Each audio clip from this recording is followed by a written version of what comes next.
இங்க கர்ப்பிணியா இருக்க ஒரு பொண்ணுமே அரசபைக்கு வந்து அரசனை பார்த்து நீங்க தான் என்னோட கணவர் அப்படின்னு சொல்லுவாங்க. ஆனா அந்த அரசருக்கு ஒண்ணுமே புரியாது. ஏன்னா இந்த பொண்ணை முன்ன பின்ன பார்த்ததே இல்லை அப்படின்னு சொல்லுவாரு. அப்ப அந்த பொண்ணுமே அவங்க காதலுக்கு அடையாளமான ஒரு மோதிரத்தை காட்டலான்னு பார்க்கும்போது அந்த மோதிரம் காணாம போயிருக்கும். அதனால அரசருமே அந்த பொண்ணை பார்த்து நீ கர்ப்பிணியா இருக்கனால மட்டுமே நீ சொன்ன பொய்க்கு உன்னை விடுறேன் அப்படின்னு சொல்லிட்டு அந்த பொண்ணை அந்த நாட்டை விட்டு வெளியில போக சொல்லுவாரு. உடனே அந்த அரசபையில இருக்க எல்லாருமே அந்த பொண்ணை துரத்த ஆரம்பிப்பாங்க. ஏன் அந்த ஊரோட மக்கள் எல்லாருமே ஒண்ணு சேர்ந்து இந்த பொண்ணை கல்லாலே அடிச்சு துரத்துவாங்க. இந்த பொண்ணுமே அங்கிருந்து வேகமா ஓடி போவா. அப்ப அந்த பொண்ணுமே யாருக்குமே தெரியாம மிகப்பெரிய ஒரு குகைக்குள்ள போயிருவா. அந்த குகைக்குள்ள பார்த்தா அந்த பொண்ணுக்கு பின்னாடி ஒரு புலியுமே போகும். ஆனாலுமே இந்த பொண்ணு அந்த குழந்தையை பெத்தெடுத்துட்டு அங்கிருந்து வேகமா ஓடி போயிருவா. இப்படியே அந்த நாட்டுல இருக்க ஒருத்தன் ஒரு மீனை வெட்டுவான். அப்ப பார்த்தா அந்த மீனுக்குள்ள ஒரு மோதிரம் இருக்கும். என்னன்னு எடுத்து பார்க்கும் போது அது அரசரோட மோதிரம். உடனே அரசபைக்கு கொண்டு போய் காட்டும் போது அரசருமே அதை பார்த்துட்டு அவருக்குமே கொஞ்சம் கொஞ்சமா பழசெல்லாமே ஞாபகம் வர ஆரம்பிக்குது. அந்த கர்ப்பிணி பெண் இவரோட மனைவின்னு இவருக்கு புரியுது. ஆக்சுவலா இதுக்கு முன்னாடி என்ன நடந்திருக்கும்னா அந்த பொண்ணுமே அந்த அரசரோட வருகையை மெய்மறந்து பார்த்துட்டு இருப்பாங்க.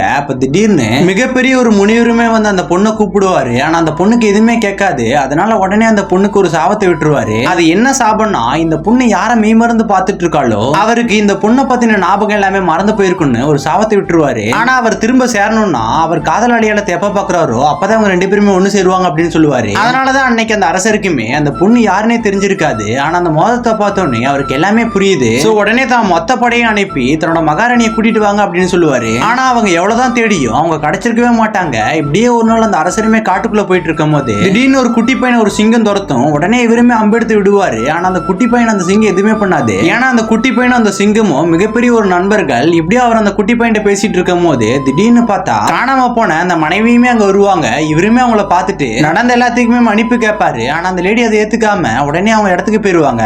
இவருமே பின்னாடி போய் அந்த பொண்ணு கிட்ட நடந்த எல்லாத்தையுமே சொல்லிட்டு இருப்பாரு. அப்ப திடீர்னு ஒரு முனிவர் வந்து இவங்க ரெண்டு பேத்துக்குமே தெளிவான ஒரு விளக்கத்தை கொடுப்பாரு. அது என்னன்னா அன்னைக்கு அந்த முனிவர் விட்ட சாபம் இந்த பொண்ணுக்குமே அது தெரியாது அப்படின்னு சொன்னோன்னே இந்த பொண்ணுமே அதை புரிஞ்சுக்கிறா. உடனே இவங்க ரெண்டு பேருமே ஒண்ணு சேர்ந்துடுறாங்க. அந்த குட்டி பையனுமே வேற யாருமே இல்ல, அந்த அரசரோட பையன் தான்.